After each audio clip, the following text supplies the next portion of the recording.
What if I told you that some of the most powerful, most effective financial advice you'll ever hear doesn't come from Wall Street or some tech billionaire? What if it comes from the dusty, sun-baked streets of ancient Babylon from 6,000 years ago? Okay, let's dive into this because the principles that built one of history's wealthiest cities are, you won't believe it, just as powerful today. Does that feeling sound just a little bit familiar? It's that sense of working your tail off, seeing wealth all around you, but when you look at your own bank account, not so much. Well, turns out that's a frustration that literally transcends time. This was the exact complaint of a guy named Banzir, a master chariot maker living right in the heart of Babylon. He's in the richest city in the known world, but his own purse is empty. Banzir was just completely fed up. He's sitting on a city wall, too consumed by his money worries to even work. And his friend Kobe, a musician, he feels the exact same way. And as they're talking, they have this big realization. They've never actually sought wealth. They've just kind of wished for it. So they decide to go get some real advice from the one man who seemed to have it all figured out, Arkad, the richest man in Babylon. And this, right here, this is the question at the heart of it all, isn't it?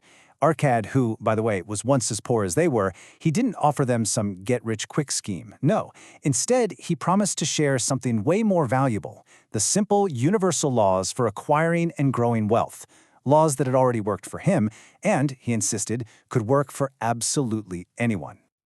So Arkad started teaching what he called the cures for a lean purse. And the very first cure, the absolute foundation that everything else is built on. It's a huge shift in thinking that starts with one single, powerful action.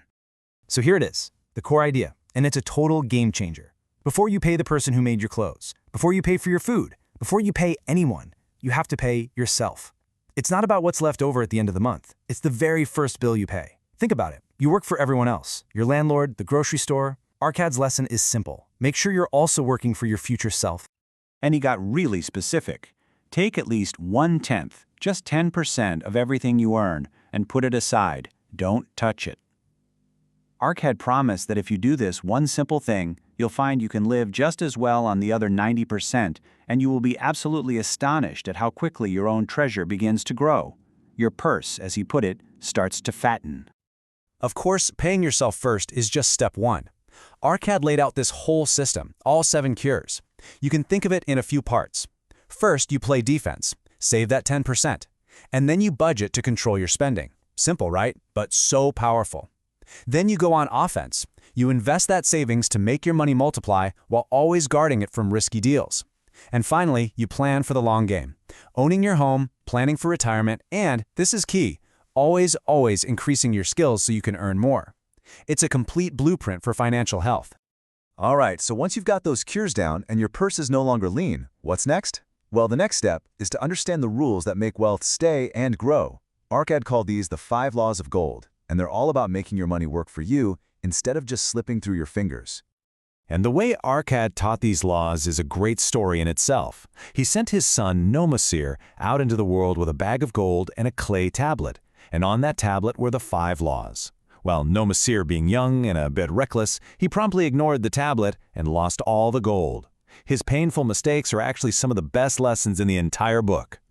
And this just spells it all out perfectly. Nomasir broke the 3rd law by giving his money to a brickmaker to buy jewels. What does a brickmaker know about gems? He broke the 4th law by partnering with some guy who was a terrible spender in a business he knew nothing about. And then he fell for the classic trap in the 5th law, losing a huge chunk of his money on a sure-thing horse race.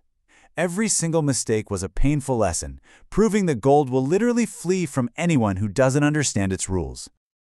So this makes you wonder, right? How on earth did a society from 6,000 years ago come up with such sophisticated financial wisdom? What was so special about Babylon?